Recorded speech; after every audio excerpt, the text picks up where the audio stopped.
Oh, hi there, bud. What do you want? When was the last time you posted an actual game review on your YouTube channel? I don't care, screw off. Oh, come on, there's a few people that actually do want to watch you. Don't be a poopy butt. You think that constantly bugging me is going to work this time?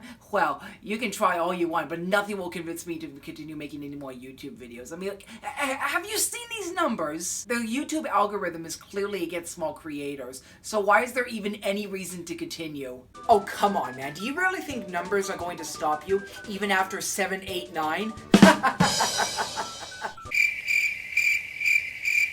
Never make jokes like that ever again. Okay, all jokes aside, you do realize there are a few people that still want to watch you, right? Come on, with hard work comes great reward. Okay, fine. I'll do one more YouTube video to prove to you that even hard work can go unnoticed by a lot of people. So, are you doing anything right now? Actually, yes. I'm writing the script for the conversation we're having right now. This is awkward, isn't it? Yes, it is.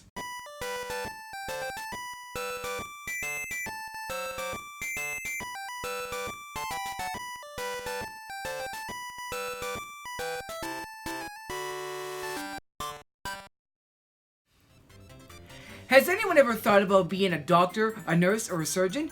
Well, just imagine how many years of school that would take to fulfill that dream. We can just speed up the process by playing a bunch of games based around medical procedures. I'm going to be reviewing several of these medical and hospital-centered games, as many as I could find. Now, in all seriousness, don't take me literally, and don't be stupid thinking you can pass by as a medical professional by playing video games. I mean, look at Dr. Mario and see how well he holds up in society. Let's start with Bioincorporated Redemption. This is a pretty basic point-and-click game, where you have to either kill or save the patient's life. You can change the face of the patient to any of the presets seen here. I'm going to go with Donald Trump and try to kill him in the death campaign, because, let's be honest, who really likes this guy anyway? So, to start off, we can collect bio points to evolve diseases, give new risk factors, or prevent the recovery. We can attack different systems of the body: circulatory, respiratory, digestive, skeletal, nervous, renal, immune, and muscular. If we harm him enough, the doctors will start prescribing medication and treatment to kill off our hard work. If he gets to critical condition, he will be sent immediately to the emergency room to further speed up his recovery. If we can manage to kill off one of the main systems of the body, the other systems will die along with it. Well, I have tried countless times to try and kill Donald Trump, and I just happen to suck at these kind of games. I'm going to try my hand at the life campaign, and trust me, you do not want me to be your doctor. Now, sir, I'm going to need you to calm down. We're going to inject you with this meat needle, because that's all we can afford at this low-budget hospital. Oh, and I'm also going to need you to pee in this cup. This time we're going to try and save Jesus, our Lord and Savior. The biomap here shows that we can perform diagnostics, improve the patient's lifestyles, and if necessary, put the patient in intensive care. But hey, I am not a good enough doctor to keep him alive long enough for intensive care anyway. Obviously in this mode, we have to keep our patient alive and prevent him from dying from different diseases. We can run exams on him to rule out different diseases, and then we can run the proper treatments depending on the exams that came back positive. And just like with the death campaign, I cannot keep him alive. Is it just me, or do I just suck at keeping people alive or trying to kill them with biological warfare? But Mark, aren't you a retro gamer? Yes, that is true, but gaming is still gaming, so I'm gonna cover these games regardless. And speaking of retro gaming, let's move on to the Super Nintendo. Now, I don't actually own these games, because I'm not Scrooge McDuck for God's sake. I mean, have you seen these prices? That's insane, I'm not paying that. Off. Oh, well, I said the F word. Looks like YouTube's gonna demonetize me. But all jokes aside, let's just move on with the game, shall we? Captain Novolin. Seriously, has anyone ever heard of a superhero that's diabetic? Well, here's Captain Novolin. This game was developed by Rare Systems and Sculptured Software, and apparently sponsored by Novo Nordisk, who also produces Novolin, which is an insulin dosage product for diabetics. When we start up the game, we are greeted with a code input screen. Apparently, doctors would have had to give patients a code to input for this game to calculate insulin injection dosages. From the research I found online, 000 would result in 2 injections with no adjustment, 356 is 2 injections with an adjustment, and 762 is 4 injections with adjustments. For now, I'm gonna go with 000, since that's the only code that I knew when I first recorded footage for this game. The story begins with Captain Novolin on a treadmill. Is this what he does all day when he isn't superheroing? Look at those muscles. Pretty clear that this is true. So he gets a broadcast on his TV, announcing that aliens in the form of sugary products have taken over the Earth, kidnapped the mayor, and are now hoarding all of the diabetic products. These aliens really are monsters. Before the game actually starts, we get some tips on how to manage diabetes, such as checking our blood glucose, how much insulin to take, and what to eat for different parts of the day. Like, for breakfast, we could have peanut butter toast, half a banana, a bowl of cereal, and some milk. Finally, when the level starts, it's a basic platformer going from left to right. The enemies are the aliens, whom, like I said, are in the form of sugar products, like donuts, sweets, soda cans, and cookies. Whoa, cookies?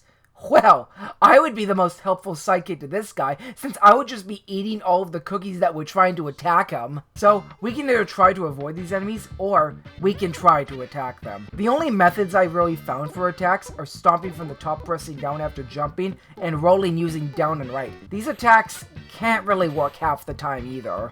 While avoiding the enemies, we have to collect the different diet foods recommended by the doctor to keep our blood glucose in check, but be careful not to eat too much, or else the blood glucose level goes too high. One way to check your blood glucose during the level is sometimes there's a blue box in the sky you can touch to initiate the blood glucose screen. And near the end of each level, you have to answer quizzes about managing diabetes. The answers are usually shown to you at the beginning of the level, so it's kind of a game of memorization. Oh wow, looks like insulin isn't gonna save you in this situation. So, nothing really too special about this game. I don't even know why it demands a high price tag on eBay. I feel sorry for whoever paid money for this garbage that isn't even medically accurate. Now, you want to talk about expensive Super Nintendo games? Well, here's something to surpass Captain Novolin.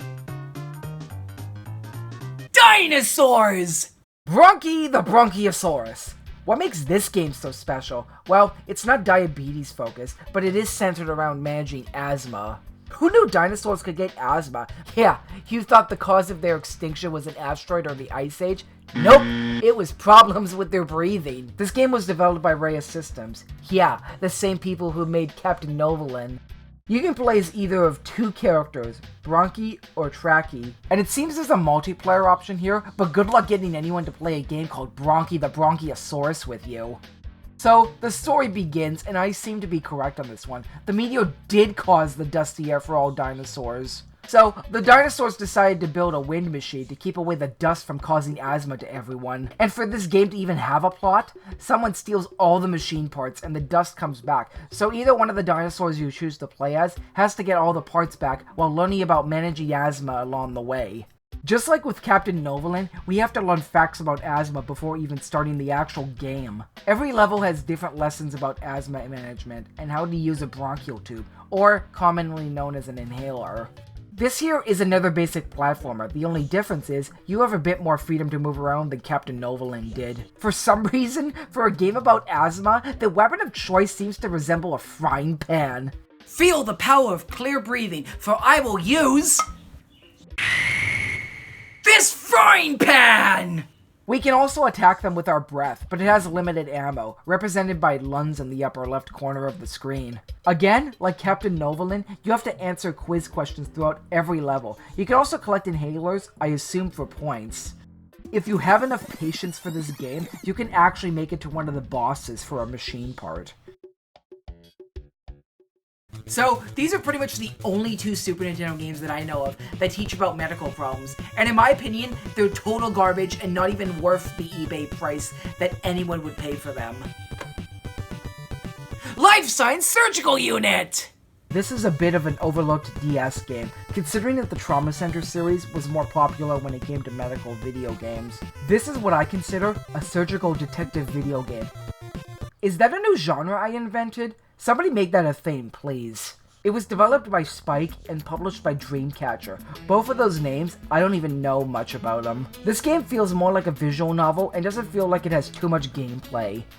Most of the gameplay so far is dragging icons to people to interact with them about certain topics, almost like the Phoenix Wright games in a way. Objection! But when you do get through this, you can actually perform surgeries, which almost feels more sensitive and controlled than the trauma center games do. Parts of the story almost play out like a medical drama, like House or Scrubs. The character interactions are hilarious and can sometimes make me crack up a little inside. Other than that I stated, nothing much else to say about the game. Don't some people just have thoughts about taking over the world with biological warfare? Well, now you can with Bioincorporated. This is another point-and-click game, developed by Endemic Creations. Most people would recognize this, as this was also a mobile game for iPhone and Android devices. So, the whole goal is to create a plague, hence the name, Plague Incorporated, to spread across the entire world, killing populations left and right. You can evolve different traits of this plague, including how it is transmitted, the symptoms it causes to people, and abilities to resist different things like heat, cold, drugs, and bacteria. The world will eventually develop a cure for the plague you have created, and when that happens, you should be clicking on the blue beacons to slow down the development. Now, like with Bioincorporated, I could not for the life of me beat this simple campaign that I selected. I suck at this game as well, and I am probably doing something wrong that somebody might point out to me. Alright, now, you've made it to the last thing on this list of games. I know you've all been waiting for this, and you know how obvious which game series this is. Oh yeah, this series. As of this video, there are 5 games in this series: Under the Knife, Second Opinion, New Blood, Under the Knife 2, and Trauma Team. I don't need to explain too much, but since you are watching this video anyway, I will explain anyways. The Trauma Center games were developed by Atlas Games, who are the same people who created the Persona series, Catherine, and the Snowboard Kids games. The series is about performing surgeries, while also being a visual novel, similar to Life Signs. The only twist here is that these are not normal surgeries. Further in the games, you end up having to fight against a parasite called guilt, which is a lot more serious than any normal operation. All of these games play almost the same. Every new entry seems to add a new mechanic or improve on an old one. For example, New Blood added a second playable character, and Trauma Team added new different modes of gameplay. There were 6 different gameplay styles you could do in Trauma Team: surgery, emergency medicine, endoscopy, diagnosis, orthopedics, and forensic medicine. With this many game modes, Trauma seems to be the most content-filled game to date, and that might be a reason why there hasn't been a game in so long in the series, because there is no possible way to top Trauma Team. All of the games feel like visual novels, again, similar to Life Signs, but it does focus more on the surgery aspect than Life Signs did, at least from how much I played of it. If I'm going to be honest, the Trauma Center games were built around the DS stylus pen. It feels more natural and not as sensitive as the Wii Remote does for surgeries. Well, that about does it for this episode of Why Am I Watching a Loser on YouTube? Join me next time when I can find my purpose and finally become an artist. Looks like those endless nights of Mario Paint are gonna finally pay off. This is the police. We have reports of intentional malpractice. Come out with your hands up! Well, looks like I'm going to need a distraction. Goodbye, everyone! Has anyone ever thought about him? But anyways, joke. Don't some people just think it? Alright, now we've made it to the last list.